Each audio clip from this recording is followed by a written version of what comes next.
Muraho neza mwiriwe neza shuti bakunzi ba Home News TV turabasuje muri hirya no hino mu bice bigiye bitandukanye tubahaye ikaze rero mu makuru agezweho aho tugiye kwibanda kuri byinshi bikomeje kugenda bigarukwaho hano kuri iyi mihanda. Turababwira rero amakuru menshi cyane ari kuvugwa muri Repubulika Iharanira Demokarasi ya Kongo n'amakuru menshi kandi ari kuvugwa cyane cyane ku mirwano ndetse no mu bindi bice bitandukanye muri politike, naho u Rwanda rwongeye gutorera ako rutazigera rukuraho ubwirinzi ndetse hari n'ibindi byinshi baganiriyeho. Turaza byose kugera tubibabwira ndetse turaza gukomeza kubabwira byinshi bikomeje kuvugwa hirya no hino. Ubwongereza bwatoreye ko Palestina itagomba kuba igihugu cyigenga, turaza byose kugenda tubibabwira. Mu gihe rero n'ubundi turi hirya no hino turababwira ko u Rwanda n'ubundi na Kongo bakomeje gukozanyaho, ariko n'u Burundi perezida wabwo akomeje kuvuga amagambo ari gutuma u Rwanda n'u Burundi n'ubundi umubano wabwo ukomeza kugenda ubamo agatotsi. Twizere ko rero mwe mwese muri hano muri buze gukomeza kugenda mudukurikirana mukanda subscribe, like, share ndetse na comment. Gusa mu Rwanda naho ntago twahibagirwa mu karere ka Gicumbi abanyeshuri ba UTAB bakomerekejwe n'umutingito, byose n'ibindi tuba tutababwiye muri izi ncamake turaza kuza tubirambura. Twizere ko mukomeje kugubwa neza kandi amahoro y'Imana hagikomeje kugenda abana namwe. Reka tugaruke rero turambura hano makuru. Turahera kuri uyu mugabo Evariste Ndayishimiye umaze iminsi ari gushinjwa ibirego bigiye bitandukanye. Perezida w'igihugu cy'u Burundi rero Evariste Ndayishimiye arashinjwa kudobya ibiganiro byari hagati y'u Rwanda ndetse byari hagati y'u Rwanda n'u Burundi. Ese ibiganiro byerekanaga ko byatanga icyizere byatuma imipaka yongera gufungura, uyu mugabo yabyivanzemo gute? Reka tubyinjiremo neza cyane. No mukuru w'igihugu cy'u Burundi Evariste Ndayishimiye cyangwa se General Neva niwe nyirabayazana w'ibibazo byose bitagira iherezo hagati y'igihugu cye ndetse n'igihugu cy'u Rwanda, nk'uko rero byagiye bigaragazwa n'abantu bagiye batandukanye. Uyu mugabo ngo niwe wihishe inyuma y'ibibazo byose bitarangira. Muri raporo rero y'impuguke n'ubundi z'umuryango w'abibumbye zashyizwe ahagaragara mu minsi mike yishize, zavuze ko rero ubwo perezida w'u Burundi n'ubundi Evariste Ndayishimiye yibasiraga cyane cyane u Rwanda mu kwezi kwa kabiri uyu mwaka, yabiterwaga n'ubundi nuko AFC/M23 yari ikomeje cyane kwigarurira ibice byinshi mu ntara ya Kivu y'Amajyepfo biherereye ku mupaka w'igihugu cy'u Burundi, bigatuma rero yibasira igihugu cy'u Rwanda. Ni mu gihe rero Burundi na RDC n'ubundi hamwe na FDLR basanzwe nabo bifatanya mu kurwanya n'ubundi ihuriro ry'ingabo za Alliance Fleuve Congo ribarizwamo umutwe n'ubundi wayo 23 ndetse n'uwatwirwareho ndetse benshi bagenda bavuga ko ngo rirafatanya, bagenda bashinja ko rifatanya n'ubutegetsi n'ubundi bw'u Rwanda, ariko u Rwanda narwo rukabitera utwatsi. Bavuga ko rero uyu mutwe ufashwa n'u Rwanda kandi ko ndetse n'umutwe witwaje intwaro wa Red Tabara urwanya Burundi ngo nawo uri mu bafashwa n'u Rwanda. Ibyo rero n'ubundi u Rwanda rwo rwateye utwatsi ndetse rwagiye ruvuga kenshi ko ntaho ruhuriye nabyo, ruranabisobanura. Ibiganiro by'u Burundi n'u Rwanda rero byabaye mu kwezi kwa gatatu uyu mwaka, byanatumye Ndayishimiye n'ubundi acururuka, ariko kwihangana n'ubundi biramunanira kuko n'ubundi mu mpera z'uko kwezi n'ubundi ubwo AFC/M23 yongeraga n'ubundi gufata ibindi bice muri Kivu y'Amajyepfo, nabwo yongeye n'ubundi kwibasira igihugu cy'u Rwanda bikomeye. Uyu mugabo rero yagize ati turabizi ko u Rwanda ruri n'ubundi kugerageza kudutera ruciye mu butaka bwa Kongo, rubicishije rero mu mitwe irimo Red Tabara, ariko twebwe tubabwira ko n'ubundi niba bashaka gutera Bujumbura baciye muri Kongo, natwe Kigali si kure duciye muri Kirundo. Ati niba bashaka gutera Burundi baciye muri Kongo, ati natwe twababwiye ko Kigali atari kure cyane duciye aho bita mu Kirundo. N'amagambo akomeye umugabo akomeza kugenda agaragaza atangaza, rero abantu benshi bagiye banarushaho kubyabagara.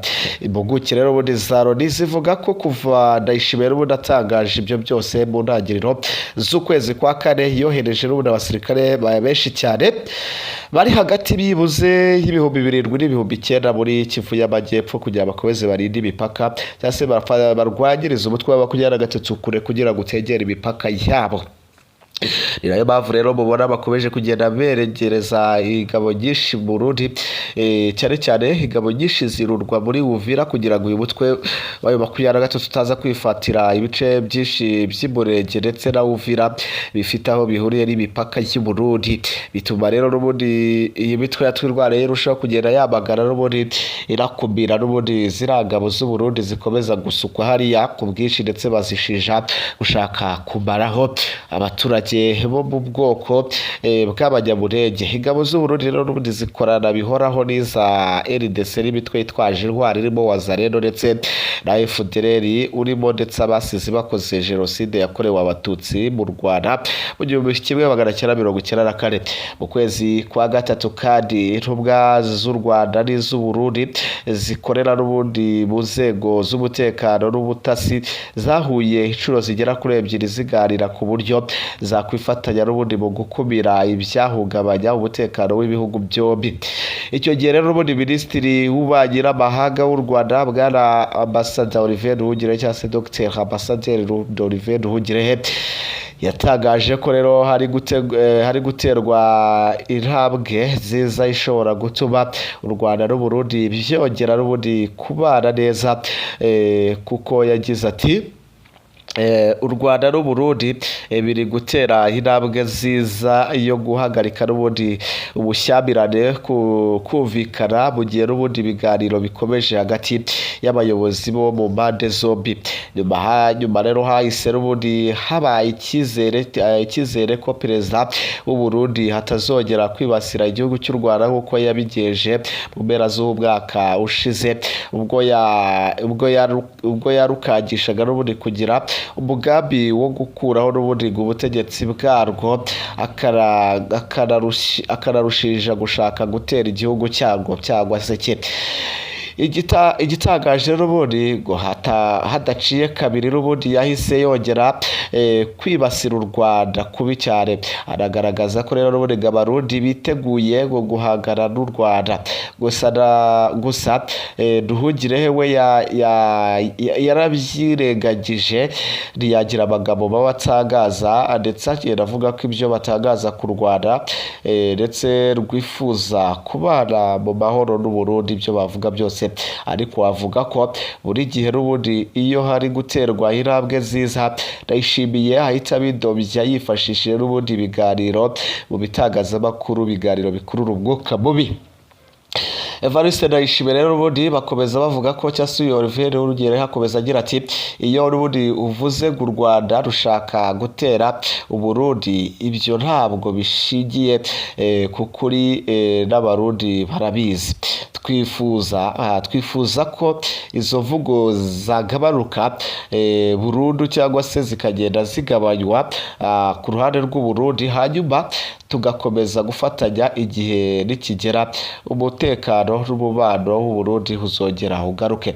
Hari nubwo kandi Ndayishimiye yageze aho avuga ko igihe cyose u Rwanda rutazamuha abantu bagerageje gukubita kudeta Perezida Peter Nkurunziza cyangwa se Pierre Nkurunziza mu kwezi kwa gatanu 2015, imipaka n'ubundi ihuza igihugu cy'u Rwanda cyangwa se ihuza ibihugu byombi bizakomeza gufunga.